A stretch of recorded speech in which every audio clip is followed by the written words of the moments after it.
Well, I consider myself an instigator, so I have been kind of instigating, making mischief, starting a number of key projects and giving support in the early days of those projects. So in the beginning of the collaborative economy, I invested my time and money with some key early startups to try some new business models. I'm very interested in diversity because so far I feel like a lot of the things that have gained a lot of visibility and traction in the collaborative economy have been kind of sharing for rich people. And I'm very interested to see, as we move more around the world, how these ideas and models are going to work.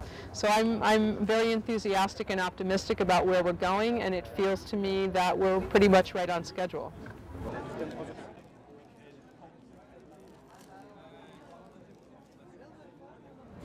It's a great question. Well, I like to think that we share the open mind, that I think we all see that the world, the models that we maybe grew up with or that have been powering the world until now, especially in the last 30 to 50 years, are broken. And as an entrepreneur, I've trained myself to be a very good observer of broken systems, failed systems, because as an entrepreneur, when a system is in failure, that presents a great opportunity for something new. And I've been observing that this system is in failure now for more than a decade. We share the mind of that something has to change, that the world is faced with a lot of really challenging and interesting opportunities and problems. We're exploring ideas together. We're bringing our hopes and dreams for the future, but also our fears and concerns and observations about what's not working, and working to create a new kind of social operating system, a new way of working as a global community.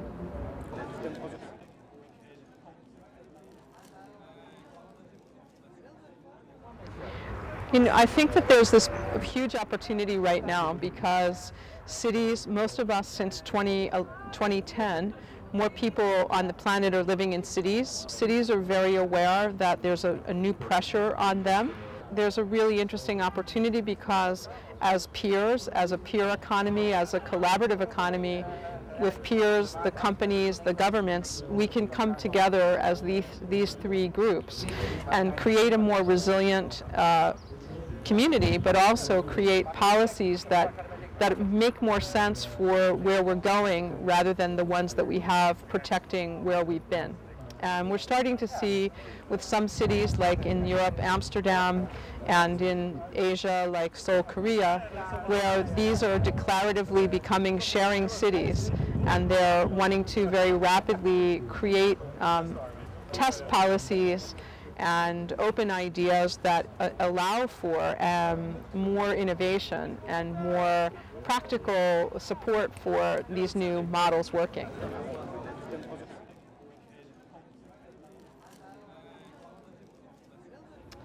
You know, I think we're living in a really amazing time because we have the technology that's moving, giving us the ability to see things that were invisible before. In the maker movement, we're seeing this phenomenon where people are being empowered with tools to be reconnected to repair things rather than throw them away. And so we're seeing, for me, the convergence of 3 or 4 big things, which is the collaborative economy, the Internet of Things, the maker movement, and open source. This collaborative phenomenon, this collaborative, what I'll call the collaborative society that we're creating together, it allows us to learn from each other in ways that we couldn't before, to share our learnings and to make the innovation happen much faster for less money with a smaller amount of capital and time. And to be very resilient and adaptable in the world, that's what we need.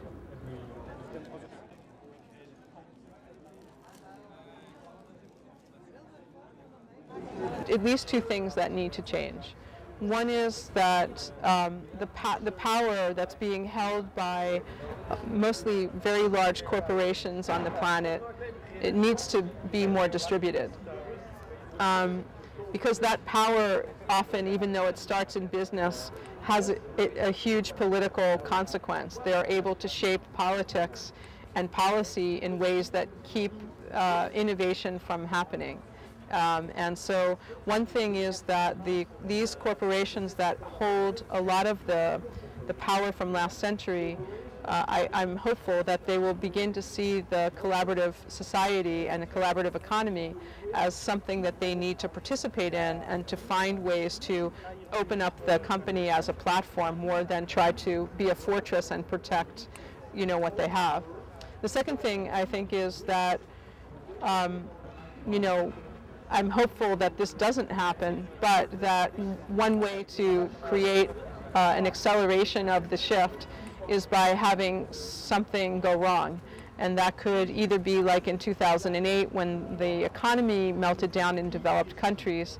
I think that absolutely accelerated people's willingness to try new things for many reasons. And so those are the two paths. I think we can either embrace it as a declarative idea and move forward, looking first to partner with big corporations, or the second is that it will be, you know, potentially provoked or accelerated by something going wrong.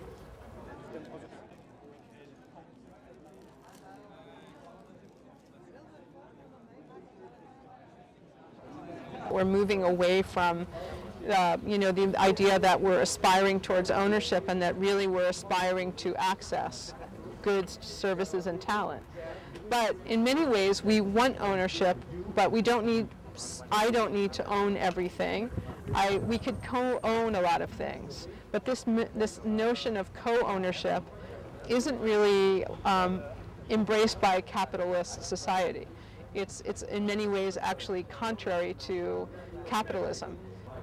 The laws need to change in terms of this idea of co-owned or ownership in general. What does that mean?